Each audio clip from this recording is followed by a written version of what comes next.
जिसके पास ढाल नहीं होती वो हमेशा किसी न किसी के आदेश पर लड़ता है। एक बयान आया, ये बयान किसी दुश्मन देश ने नहीं बल्कि नाटो की सदस्य देश पोलैंड ने दिया और पोलैंड ने साफ कहा कि अगर हमें अपनी सुरक्षा सुनिश्चित करनी है तो हमें भारत से सीखना होगा।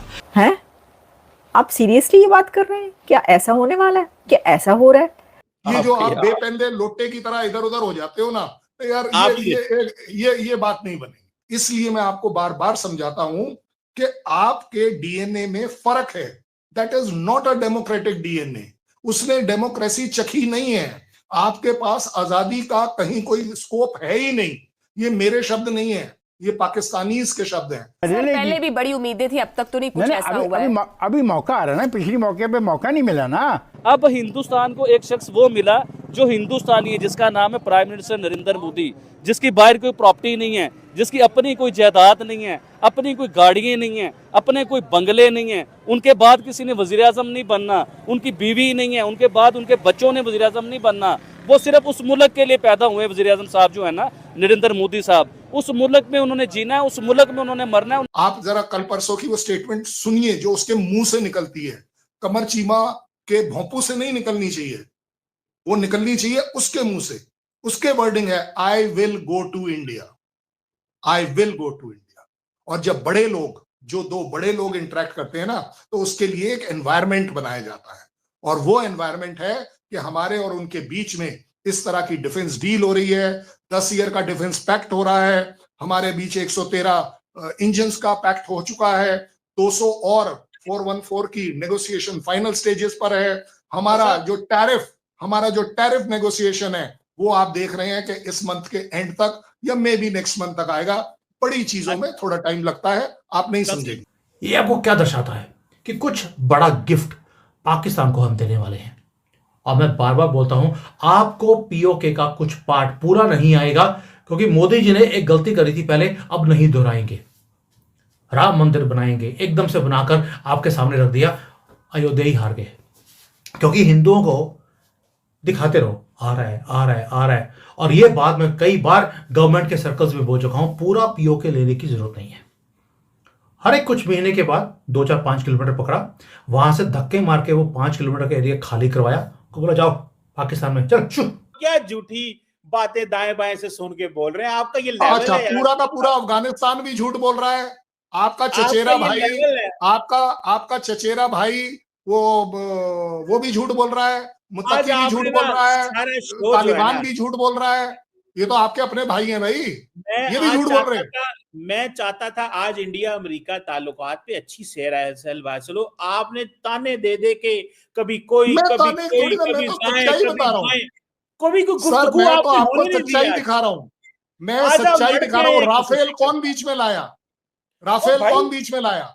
राफेल एक हिस्ट्री है ना, वो हिस्ट्री है ना, हकीकत है। हिस्ट्री कैसे हो गई? हिस्ट्री कैसे हो गई? अरे भाई, यही तो प्रॉब्लम है ना। आप ये करते रहो, ऐसे करते रहो, वो कोई फर्क नहीं पड़ता। ज्यादा बड़ी बात यह है, ये आपको भी पता है, ये आपको भी पता है कि सिर्फ 2 बंदों ने एग्री किया था, 2 बंदों ने, और उसमें भी आपको धोखा हो गया। वो भी आप ही को धोखा हो गया कि एक जैसे ही उसने ट्रंप ने कहा 7, तो आपका शहबाज शरीफ ने एक्सेप्ट कर लिया, हाँ सर हमारे साथ गिरे थे। जैसे ही उसने बोला 8, तो आप चुप हो गए कि जनाब अब क्या किया जाए, पिछले वाले को कैसे हाँ करूं और अगले वाले को कैसे हाँ करूं। आप एक बात बताओ ना, आपके शहबाज शरीफ ने क्यों बोला कि हाँ जी इंडिया ने रावलपिंडी को भी तहस नहस कर दिया? ये उसको बोलने की जरूरत क्या थी? चलो जी, आपके हिसाब से जहाज गिरे ना, मैं तो मना नहीं कर रहा। मैं तो आपसे सिर्फ ये बोल रहा हूं कि मैंने आपको 13 सैटेलाइट इमेजरी दी है आपके उन हर उस जगह की जहां पर हमने आपको ठोक के मारा है, बोल के मारा है।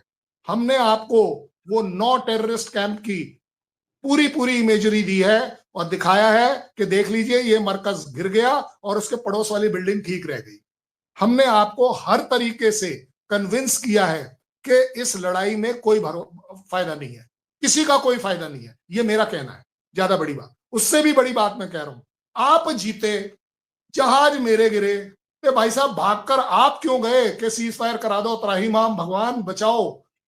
अच्छा ये वाली छोड़ दो, कारगिल में क्या हुआ था, उसमें भी हम ही गए थे। उसमें भी हम ही गए थे। अब तो उसका तो एक्नॉलेजमेंट भी है आपके उसी प्राइम मिनिस्टर का, उस प्रेसिडेंट का, कि हाँ जी हम गए थे कि रोक लो। अब हमने कशकोल तोड़ दिया है, हम भिखारी नहीं है। और ये भारत के लोग भी अच्छे से कान साफ करके, वो जो होते हैं ना कॉटन बड, उससे लेके कान साफ करके सुन लीजिए कि हम लोग हर किस भिखारी नहीं है। हाँ, वो जो गल्फ वगैरह से हमारे लोग पकड़े जाते हैं वो बिजनेस के सिलसिले में गए होते हैं, और भिखारी पना भी एक बिजनेस है, मतलब भीख मांगना भी एक आर्ट है।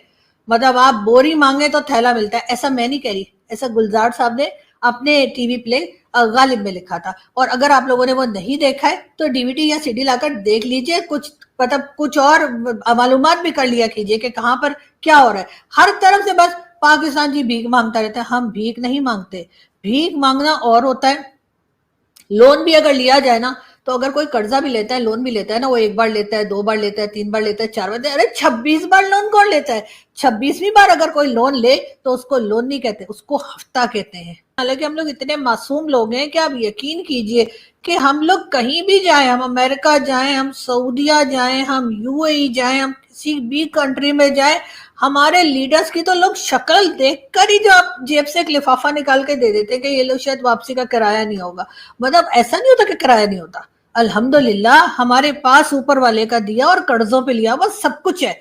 लेकिन प्रॉब्लम ये है कि भाई शक्लें ऐसी हैं कि शक्ल देख के किसी को यकीन ही नहीं आता कि ये आए हैं तो उनके पास वापसी का किराया भी होगा, तो इसलिए वो लोग हमारे लिफाफा दे देते हैं हमारे लोगों को। तो आप जो है मोदी जी, आप मतलब कुछ तो ऊपर वाले का खौफ कीजिए कि आप हमारे मतलब सारे दोस्तों को अपने साथ मिलाते जा रहे हैं, और अब आपने जो है वो चाइनीज जो है उनको भी अपने साथ कर लिया है। और दूसरी बात ये कि जब उनसे लड़ाई होती है तब तो आप कोई ना गोलियां चलाते हैं, ना आप कोई मिसाइल चलाते हैं, ना आप कोई फाइटर जेट भेजते हैं।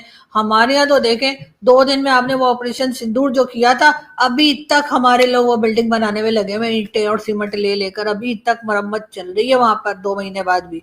लेकिन खैर आपको कहाँ हमारे दुख का कोई अंदाजा होगा। तो वोट हमेशा मिलता है कारकर्दगी के ऊपर। आपने अपने मुल्क के लिए क्या किया, आईआईटी में कितना आपने काम किया, अपने मुल्क को चांद पे पहुंचाने के लिए आपने कितना काम किया, G7 के मेंबर आप बने कि नहीं बने, G20 की मीटिंग आपके इंडिया में हुई कि नहीं हुई, कश्मीर दुनिया में एक खूबसूरत तरीन सिटी आप दिखा रहे हैं कि नहीं दिखा रहे, कश्मीर में बड़े बड़े ब्रिज बन रहे हैं कि नहीं बन रहे, कश्मीर में आपने हर किस्म की ट्रांसपोर्ट, इवन के ट्रेन तक आपने चला दी कश्मीर के बीच में।